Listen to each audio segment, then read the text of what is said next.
Welcome to the U Lounge. This is your safe space for unfiltered conversations on weight loss and wellness. I'm Nicole McKee, weight loss coach and hypnotherapist. And I'm Marianne Bell, weight loss coach and wellness mentor. We are both GLP-1 advocates, and together we've lost over 10.5 stone between us. And we're here to break the stigma around medical weight loss, share real experiences, and help you take back control of your health and wellness without judgment. Each week, we'll bring you real talk on obesity, GLP-1 medications, lifestyle changes, exercise, psychology, and all the things that no one tells you about sustainable weight loss. There's no filters, no BS, just science, stories, strategies, and a little bit of sass that actually work for real women. So if you're ready to rethink everything you've been told about weight loss, hit subscribe and join us inside the U Lounge. Now let's get stuck into today's episode.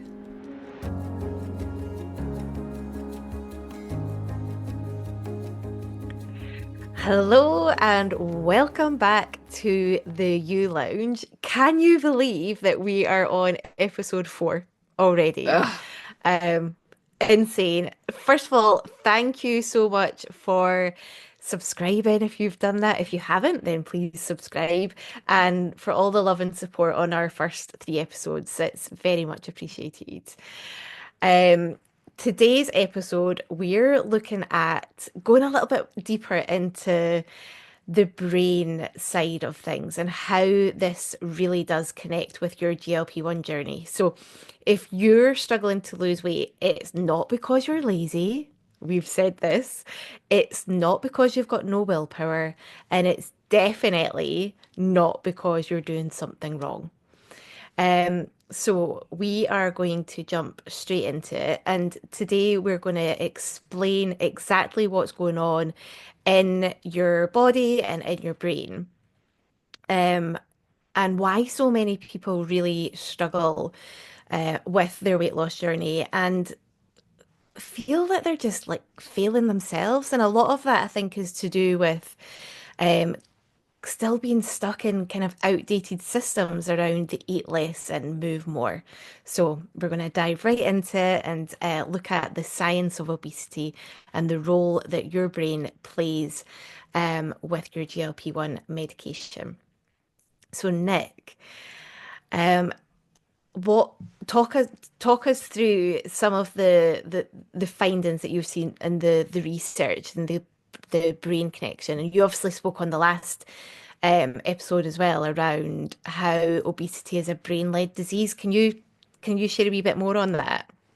Yeah, of course. So, firstly, episode 4. So exciting. But also I feel like I need to say at this point from two people who have obesity, and remember, we don't just magically not have it because we're in a smaller body, right? It's a chronic relapsing condition. Okay. It's a brain-led disease, like you've already mentioned, and it's multifactorial. So your brain plays such a huge role in weight regulation, um, in the hypothalamus, which is where your fullness and your hunger cues are regulated. We also know that this is where your GLP-1 medication actually works best for appetite suppressant. So this can become dysregulated, and it becomes dysregulated for several things. It can be genetics, it can be society and environment influence. So, for example, those with a lower socioeconomic status, for example, those below the poverty line, we know tend to have more obesity because they're actually eating more ultra processed foods. And it's heavily influenced by genetics, the brain, and by society around you, but also your emotions, your trauma, your psychology, and all your food beliefs that you've taken on through life. And we spoke yesterday on a live about people saying, well, I don't emotionally eat and I have no food trauma. I want to Yeah. remind you at this point that it doesn't mean that you have, and the word trauma can feel really big to people, Hmm. right? But trauma is just a perception of something happening in the body. It's how you take it on and then what your belief is around that. So for many, trauma, stress, emotional eating, or all or nothing thinking, this is all tied to weight gain. And we don't build an obese body overnight. It is Yeah. built through many years of shame and guilt and punishment and cycles. Because food becomes your protection, it becomes your comfort, it becomes about control. It becomes about so many other things rather than just food being nourishment for life sustenance, right?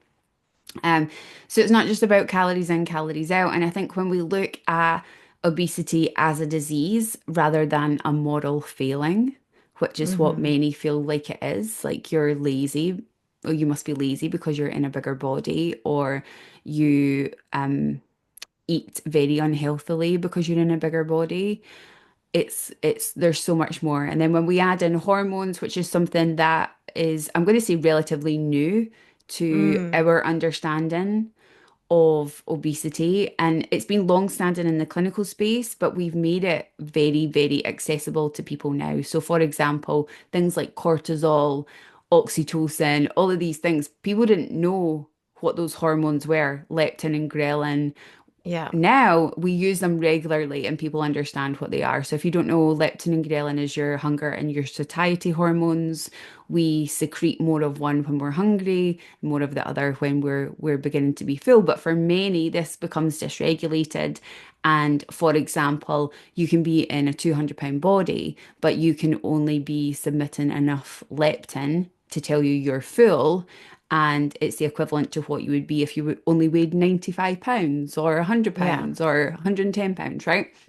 So it's not secreting enough for you to be able to actually get the neurotransmitter and the message to say we are full. And I know that you and I spoke about this. You didn't overeat past a fullness point, but when if you're someone who had dysregulated hunger and fullness cues, then very often you will eat to the point where you're stuffed. And because of the food noise that I know you and I spoke about, Marianne, because of the excessive food noise, you will then naturally overeat. You will snack more, you will be drawn to more processed, fatty, And cravings. carbohydrate-rich Yeah. foods and cravings. So, yeah, Yeah. all in all, when we look at obesity, like we've mentioned, it is a brain-led disease. It's multifactorial, and I've just given you a lot to think about there. But I want for that to be the case. I want for you to realize that there's so much more goes on in obesity rather than just someone's eating too much. Yeah, and I think this is what we all need to be like talking about, right? Like I think it's definitely getting out there more and people are starting to understand it, but I think we're obviously still facing a lot of people who are saying eat less, move more. So the more that we talk about this understanding around the how it connects with the brain and the leptin and the ghrelin and all of that side of things, because prior to GLP-1 and me kind of now looking into it in more detail, I didn't really know that. And I Yeah. would always wonder, like, why can't I do this? Like, why do I just always feel starving? Like, why am I always being drawn towards the chocolate? I mentioned this when we were talking about it yesterday. Like, I could easily eat 6 bars of chocolate and not feel sick. And now, like, understanding that connection, I'm like, oh, this makes sense. Like I now understand like why I struggled and why I found it so hard. And even when I did um exercise, the weight loss was slow if anything. And it becomes frustrating.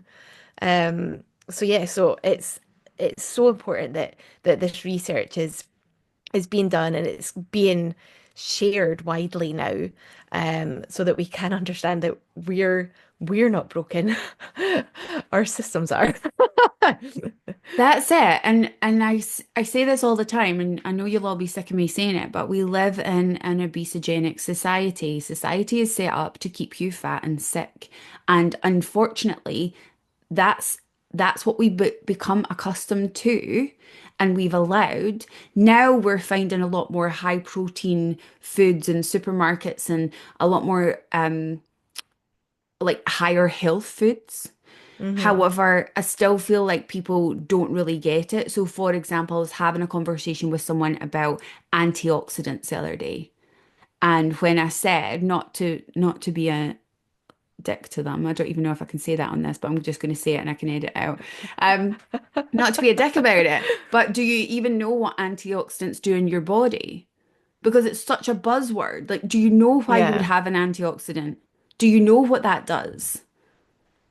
Like many people don't. So we're things have become really fashionable. Um, Yeah.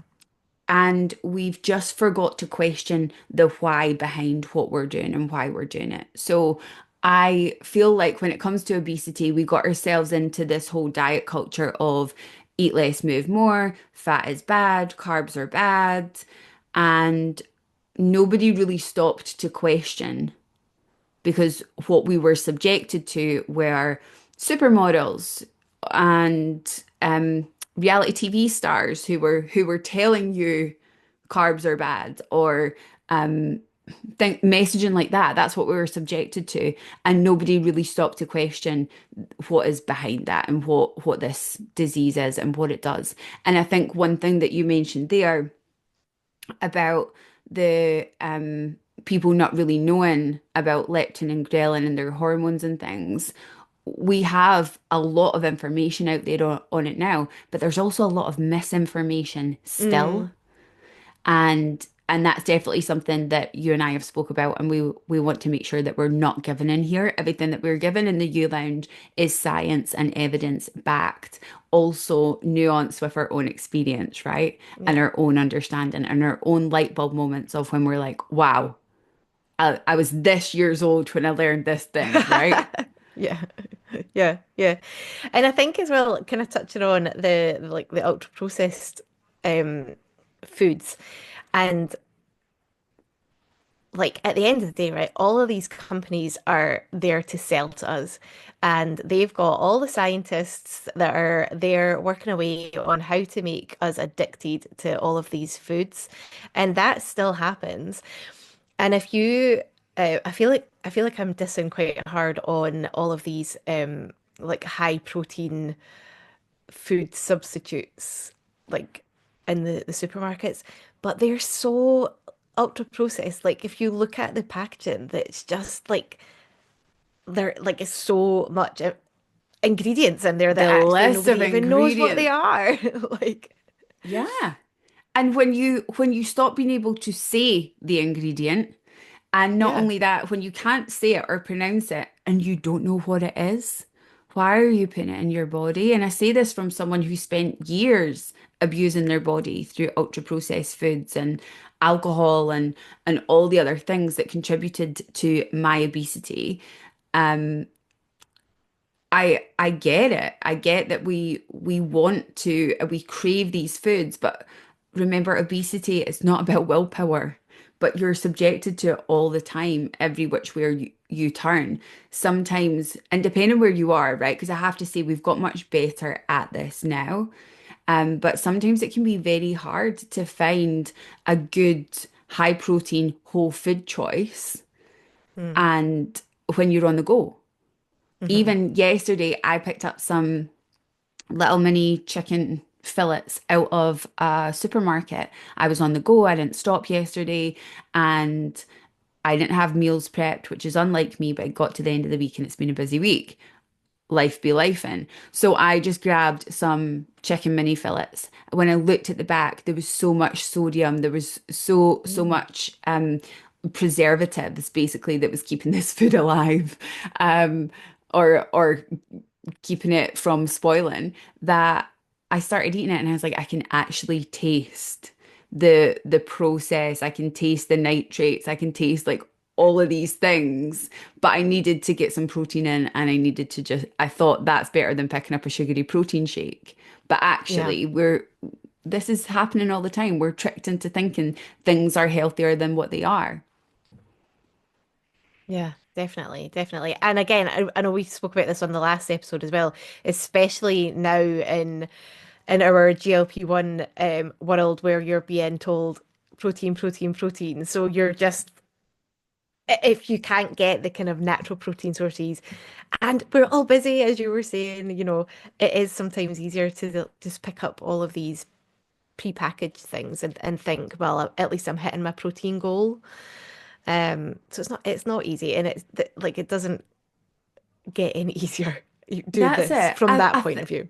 Yeah, and I think we just have to remember when you're looking for protein, we're looking for whole protein, we're looking for meat, fish, eggs, beans, um, like tofu, those kind of things. We're looking for that. And if we can't get that, yeah, it's fine to add in additional things. I've worked for many supplement companies. I've worked in the nutrition industry for collectively, well, nearly a decade and definitely show my age.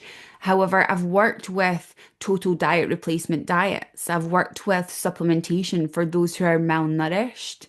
And we've worked on different formulations and things for them. There's a lot that goes into it. And when we look at, for example, medical nutrition versus what's on your shelf right now and what's ultra processed, medical nutrition itself for those who are malnourished or those who need oral supplementation, be it in hospital or for a disease or something, these are really strictly and stringently monitored for the protein content and for all the other things that need to be in it. And it's quite hard to disguise a lot of these flavors and tastes and make it palatable. The protein sources to Gen Pop right now, the highly processed protein shakes, etc., are very palatable. A lot of them taste Hmm. really, really good. And sometimes that has to be a little bit of a red flag too, is how have they managed to really disguise that protein taste or that metallic taste of the vitamins and minerals? Actually, they've done that by adding a load of crap in, right? So we just have to be vigilant. I'm not saying don't have ultra processed foods. We're going from the sublime to the ridiculous here because when I think about my obesity and what I was eating to maintain and to actually grow a bigger body, to be in an obese body, what I was eating at that point, I probably couldn't have told you. I couldn't have told you how many ingredients were in my food. I couldn't have told you how many calories I was having. I was having more bad meals than good meals. And what I mean by that is I'm not labeling food good and bad, but I was having more energy dense, processed, high fat, high sugar, high carb meals than what I was having nutrient dense, vitamin and mineral whole foods. So, And I completely, sorry to cut you off there, Nick. no, go for it. And I was exactly the same as I've said to you. Like I absolutely would have leant towards anything that was sugary and tasted amazing, right? Yeah. The amount of times that like over the years where we've done diets and we would bring in all of the salad stuff, and we would have been as well just bringing it into the house and putting it straight in the bin, right? Because I just didn't want it. Like it just didn't appeal to me. Like the thought of sitting eating a salad, I was just like, ugh, no. I want something that is delicious, right? And at the Yeah. time, salad wasn't that, right? But since being on the GLP-1, I've definitely noticed a shift in my excuse me, my taste buds Hmm. and the food that I'm drawn towards. Hmm. And I don't know, is that something that you've experienced as well? Like now, I shared earlier, I could eat 6 bars of chocolate and not feel sick. Now I'm Hmm. like a little square of chocolate is enough for me, and I am leaning now towards the healthier salads, etc. Yeah, well, we've actually, so there's lots of, I'm going to say lots of, but there are more recent clinical trials that have actually followed GLP-1 patients and their shopping lists or what they've bought in food, right? What their grocery spend is. And GLP-1 users naturally eat less junk, right? Because they have less cravings out of emotion or hunger, right? Um, Hmm. but what they found is that the snack and candy purchases dropped by at least 10% in a 6 week period by being on a Wow. GLP-1. So those on a GLP-1 who are doing the shopping were actually finding they were gravitating more towards yogurts or fruit or vegetables or more like healthier, fulfilling foods than what they were junk food. So that makes absolute sense, and that'll be why you're leaning less into that. Now the difficulty then becomes when we have and it's great when we're dialing down that food noise. But what happens when, and again, we're opening a debate, which is probably for another episode of do you come off of the GLP-1 completely Hmm. or do you continue to microdose for life? That's still being widely discussed. But if you came off GLP-1 or you reduced dose and your food noise started to come back, would you actually find that your cravings for high fat, sugary, ultra processed foods came back, right? Yeah. Interesting. But yeah, I am absolutely with you. Studies show it too. What we found is as well, based on, and we say this a lot, and I mention this a lot on my socials, is when you're on a GLP-1, that's going to dial down the food noise, but it's going to give you a platform for success to be able to overhaul your diet regime, to overhaul your exercise program, to overhaul your psychology and your relationship with food. Actually, what we found is that those on a GLP-1 journey who done this over a 12-week period lost actually more weight. It was up to 26% weight loss versus, I believe, previously it'd been like 19.9. Mm. So, or 21. I'll re-edit that. It was 21% previously. So that was an additional weight loss by actually doing that. And these people then sustained it. So the people who stuck to the ultra processed foods, but just ate less of it, therefore lost weight because they were in a calorie deficit. When they came off of a GLP-1, on average, they put on 25 pounds in the following year. So that's an extra 11.5 kilos of weight regain than those who actually change their diet and their Changed it. exercise Yeah. and their psychology regime. So it's a big difference, right? You want to set yourself up for success on this journey. You don't want to set yourself up to lose the weight and then regain. And we know that when you're regaining, you're not regaining the muscle and everything that you lost, you're regaining it as fat. So your health markers are actually worse on the Worse. Mm. regain. Yeah.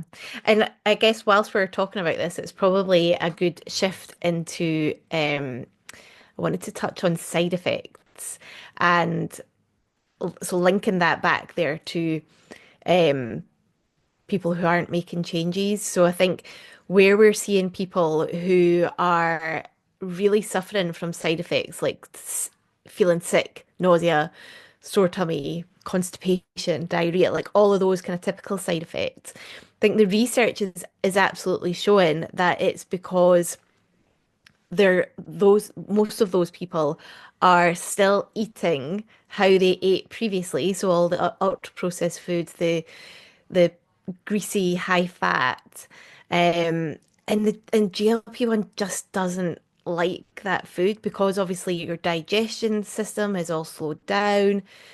Um, I kind of envisage it as like a drain, right? And if there's not enough force how your digestion would work previously to push all of that stuff through. If we've got a slowed down digestion, it's just all sitting there blocked, and then that's when the side effects come in.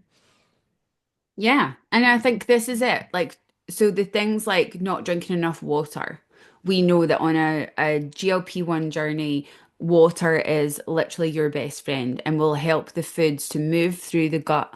Even though your digestion is slowed because it's delayed gastric emptying, so it's going to stay in the gut system for longer, you still want it to be able to move and not clump, right? Have you ever seen that thing where you put chia seeds in water Yeah, yeah. and they absorb the They water and expand. yeah, and they expand. It's like, imagine if you're like eating dry chia seeds and then you take a drink of water and it's just stuck in your gut, right? So we know that people who are continuing to eat an ultra high processed diet or who aren't drinking enough water, who are not getting enough fiber, actually they're setting themselves up for a bit of a failure and a sore tummy and additional side effects like nausea, constipation, etc. And not only are you not going to feel very good, but you're not getting the results that you want. And if you're Yeah. paying for this medication, why would you not go all in? Why would you not like totally overhaul, change your diet, change your exercise, change your psychology and your relationship with food and yourself and your body? Why would you not go all in? Otherwise, it's Yeah. an absolute waste of money. Like, stop doing Yeah. that to your body. It doesn't make sense. So the foods that are naturally you're putting a GLP-1 receptor agonist in your body. You're basically putting in like a hormone replacement, right? But why would you Hmm. not then do all the things that optimize your own natural GLP-1 production? Yeah. And that's it, right? I think people probably don't realize that you can naturally do it as well. And we're not, we absolutely support that obesity is a disease. We are absolutely advocates of GLP-1 medication. So we're Yeah. not saying you don't need to be on the medication because your body you just do this and your body will naturally produce it. We still need the help and we're supportive of that. But as Nick said, like, why would you not do that little extra step and boost it even more? And I think, as we've spoke about a moment ago, your cravings do start to change, Mhm. and if you work with it, your brain will start to crave all of those different things. Um, and yeah, so I think do what you can to kind of like support yourself to help yourself. If you are still seeing a lot of side effects, I think take a minute to um look at what you're eating and see if there can be changes there to support it. And we're by no means saying you can't have chocolate. I was going to say treats, but I hate saying like treats because it's not a treat. Like it's food. Like food is food, right? If you want to have some chocolate, have some chocolate. Like, But part of transforming your relationship with food is that you can have what you want as and when you want it. You can have the salad and the cake, yeah, right? And both be okay. yeah, However, what we're also saying is if you have a diet that's rich in ultra processed foods and rich in ingredients that you can't even pronounce, never mind your body digest properly, then you're you're putting that into your body and you're gonna feel it, right? yeah, You're gonna feel it. You're gonna see it in your skin, in your hair, in your nails, in your brain function, in your digestive function, in how you feel about yourself and your brain fog, in your general health markers, in your sleep, like all of these things. You're putting the body under more stress because it's having to work harder to digest these ingredients that you cannot say. So yeah, we just have to be mindful of that. And I think the GLP-1 medication gives you a platform to be able to retrain yourself around food. And I think that that is the biggest gift. And it's such a lifeline for those who have struggled with obesity for so many years to be given this lifeline, to be given this life-changing, because it is life-changing medication, to be given this chance. Why would you not use it to the very best of your ability and change yeah. the rest of your life and live a long and happy, healthy life? 100%, 100%. Now, I'm super conscious because the next part that we're going to talk about is the shame spiral. And I feel like we've maybe just like dug in on some people. And I just want to be super clear, this is not about shaming anybody at all.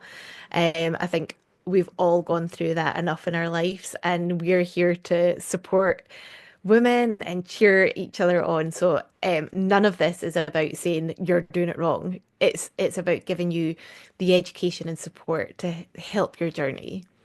And it's about learning, Yeah. right? See if at the start of our journeys and when we were struggling in the depth of obesity, if I'd had someone sit down with me and explain all of this, I would have felt less like I'd failed. I would have felt less guilty, less shameful. And actually, I would have been able to see It's not just that you don't have willpower. It's not just that you're a naturally fat person. It's not just that you can't say no to chocolate or cakes or wine or all of these things. It's okay, right? And Yeah. that's what we're trying to say here. And if you are on the medication and you're still eating an ultra high processed diet, then my hope for you is that this conversation doesn't create shame or more stigma. My hope is that it maybe just makes you that little bit more mindful the next time that you go to Yeah. take a bite of something. And that's all we can ask for, right? We're giving you that little extra gift of education for free, and let that spark something else. Yeah. And that's all it has to be, right? There's definitely no shame or shade in the U Lounge. Everybody belongs in the Absolutely. U Lounge. Absolutely. Absolutely. And so kind of sticking to that, how, when you're working with your clients, Nick, how do you coach them out of the kind of shame-based thinking or like all or nothing or, I had a takeaway at the weekend, so I completely ruined it. Like, how do you coach people out of that mindset? So for me, I think we always start with the awareness. Many people decide that they have or they can see that they have an all or nothing mindset. I call it hitting the fuck it button, right? If you've ever done that, it's the right, I've had a what I'm going to term as a bad meal. I've had a bad meal, so do you know what? I'm just going to eat crap for the rest of the day and it doesn't matter. Or um I'm sticking to this diet, and if I'm not 100% perfect, I start it on a Monday. By a Wednesday, I fell off the wagon and that's it. Like everything's going in my mouth and I'm basically treating myself like a human bucket. Um when we have awareness of that, we have awareness of our relationship with food or nutrition or how we're feeding and nourishing our bodies. When we start to fully understand that and we bring awareness to it, then we can start to change it. But for many, they'll think, well, this is just the way I am, and they have quite Yeah. a fixed mindset on it. So we bring awareness to it first, we start to fully understand it, and then we go into, right, so what triggers these responses? So just like if it's emotional eating, if it's binge eating, if it's all or nothing thinking, if it's good and bad food thinking, like whatever is sabotaging them, we have to bring awareness to it first. We have to validate it, and then we have to go into, right, when do we feel like this? What triggers it? Is it certain foods that trigger it? Is it certain situations? Is it certain times of the month? Is it, Hmm. for example, for me, when I was in the depths of overeating and when I was really putting on weight, for me, it was nighttime snacking. It was like, and Hmm. I put this in one of my hypnosis, is like, you're not a baby, you don't need a nighttime feed. But and that's because I would literally go in and I'd be so um ravenous at night because I'd restricted so much during the day that I'd get to nighttime and I'd be like, oh, I need to inhale food. Yeah. And then I'd just be uncontrollable. Yeah. So it's definitely bringing the awareness, it's understanding the triggers, and then it's understanding what can we put in place to either negate the triggers. So I'm not talking about avoid, I mean, you can't avoid nighttime, but instead of sitting on the couch watching TV, can you go for a walk? Can you get a walking pad and like walk in your living room whilst you're watching Coronation Street? Because you'll be less likely to stand with a bag of crisps, right? Um, it is it for me, a lot of my triggers were around certain people. So when I would have a date night with my husband, for example, then we would both go out for dinner and we'd have lots of lovely, incredible, rich food. Was it serving us? No. Was it helping our relationship be better? Absolutely not, because we'd sit on the couch like burst balls after it. Um, it's just understanding these behaviors. So I do a trigger tracking with my clients, and then we go in, we decide what needs rewired on hypnosis, what needs rewired just through a few simple changes in behavior change. And basically, we understand the long-term ramifications of continuing that behavior versus the long-term ramifications of stopping that behavior. And generally, we then work through it. But every client's so different, right? Yeah. So there's never a one size fits all. And I think that's why it's so important to work with the whole person, the brain, Yeah, the body, the lifestyle, like all of it. So, what about definitely. you? What was your so I obviously I've just spoke about mine there in terms of like my all or nothing thinking and how I would sabotage. What was your thing to sabotage you? How did you? Oh, again, like watching TV and the weekends and things like that, because it's funny actually. I was watching an episode a few weeks ago of Gogglebox, because that's what Mhm. me and Mum do on a Friday. We watch Gogglebox, and one of the families they were like, "Come on, it's Friday night. Where's the treats? Like like where's all the stuff?" And me and my mum laughed because we were like, "Oh my God, yeah, like that is exactly what we would do. It's Friday night. You have to get a takeaway. You have to buy all the chocolates because we're going to watch a film. So we can't watch a film without having." The chocolate and the popcorn and all of that kind of stuff.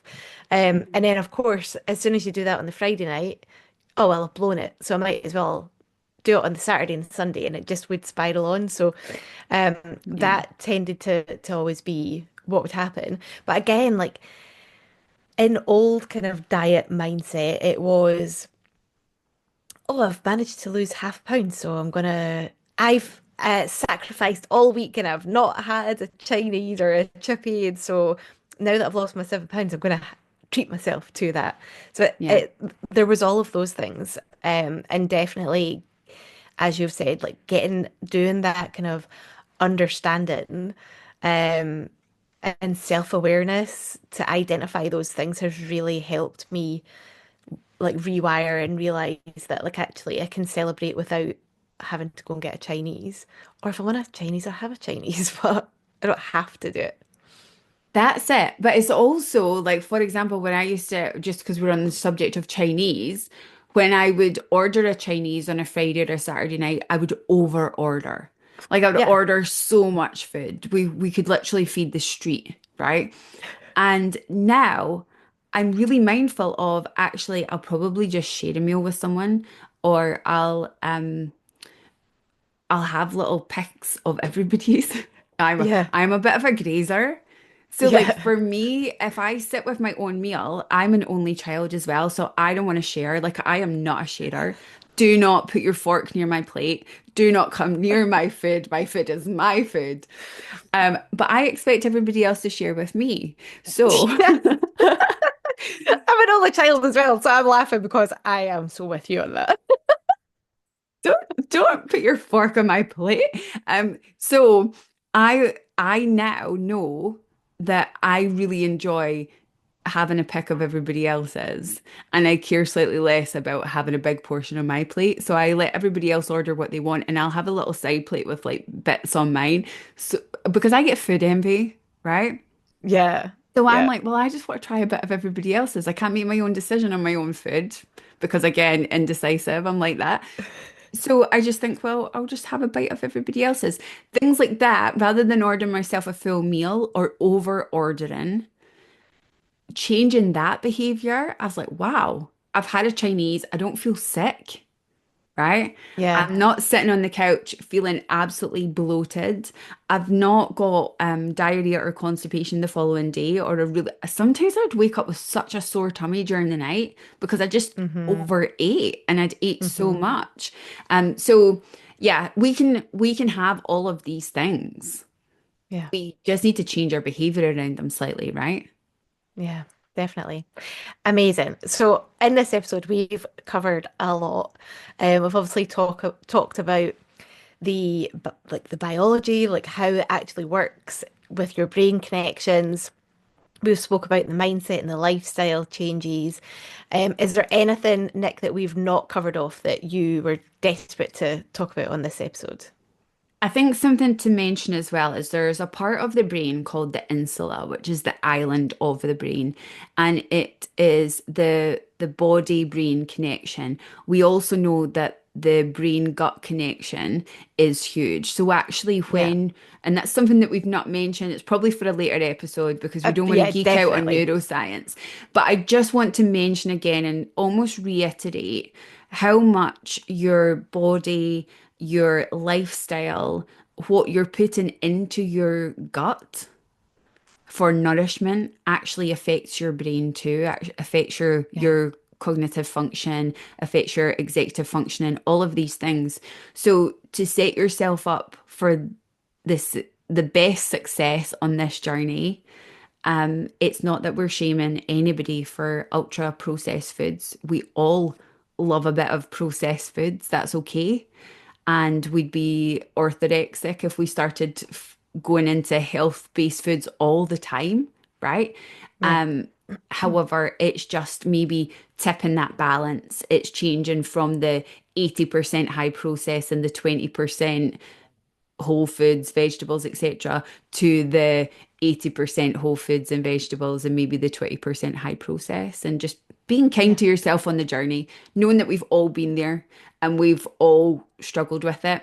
And that's why hypnosis works so well as well, because it actually increases activity in the insula of the brain. So it works by reconnecting the body and brain rather than that chronic disconnection and disassociation we get when we're in a fight or flight high stress state. So I just wanted to say Amazing. that we'll unpack that in a later episode, but I just wanted to add that in to reiterate it's okay. It's not your fault. It's not a moral failing.